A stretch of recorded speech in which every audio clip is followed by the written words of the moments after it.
Hello traders, Cousin Vinny coming to you from theclosingprint.com on the last day of the month of July, 7/31, with your weekend video newsletter.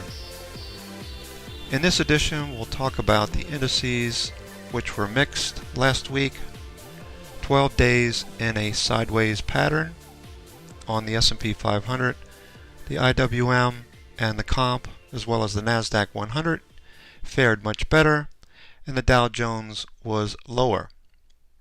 Tick and Tick Q are both moving higher.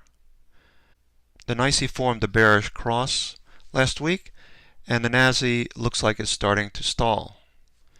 Breath NYHL's bullish. We saw a spike on Friday, and the high-low percent, the 10-day moving average of 52-week highs, has turned lower. CPC is bearish, and VIX is at extreme lows at 11.87. VIX VXV are at an inflection point.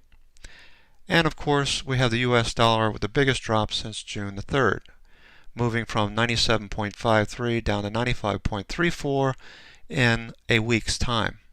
The British pound is sideways, the yen is higher, and we have TLT with a 2% gain last week. The 2-year yield turned lower after a 3-week run higher.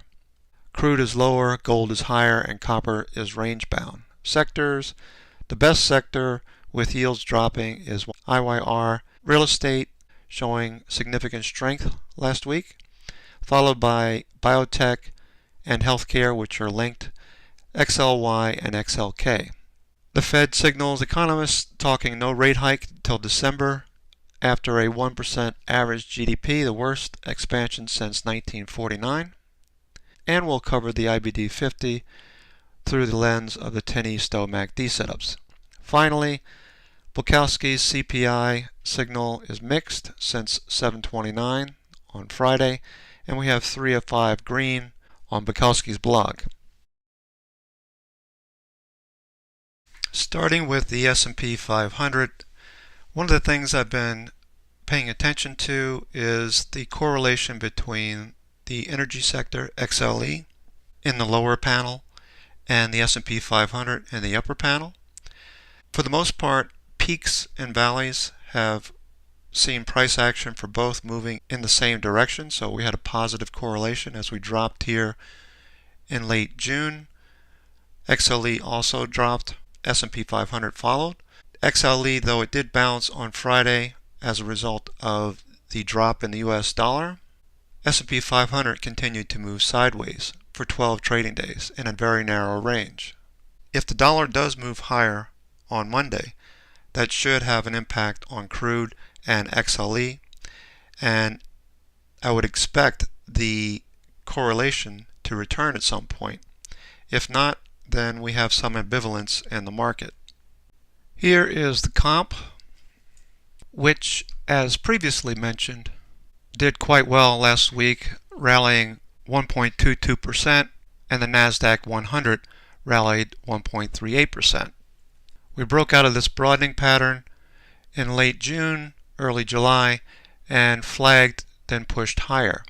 Now, with less exposure to XLE and higher exposure to technology, we could see comp continue to outperform, with XBI and IBB breaking above the 200 period moving average, as we pointed out in last week's blog posts.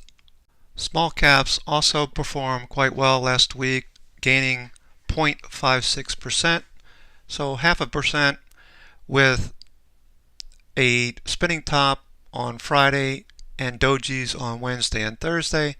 There seems to be a little bit of ambivalence at highs, but we are above the 10-period EMA here, with major support down below at around 115.50.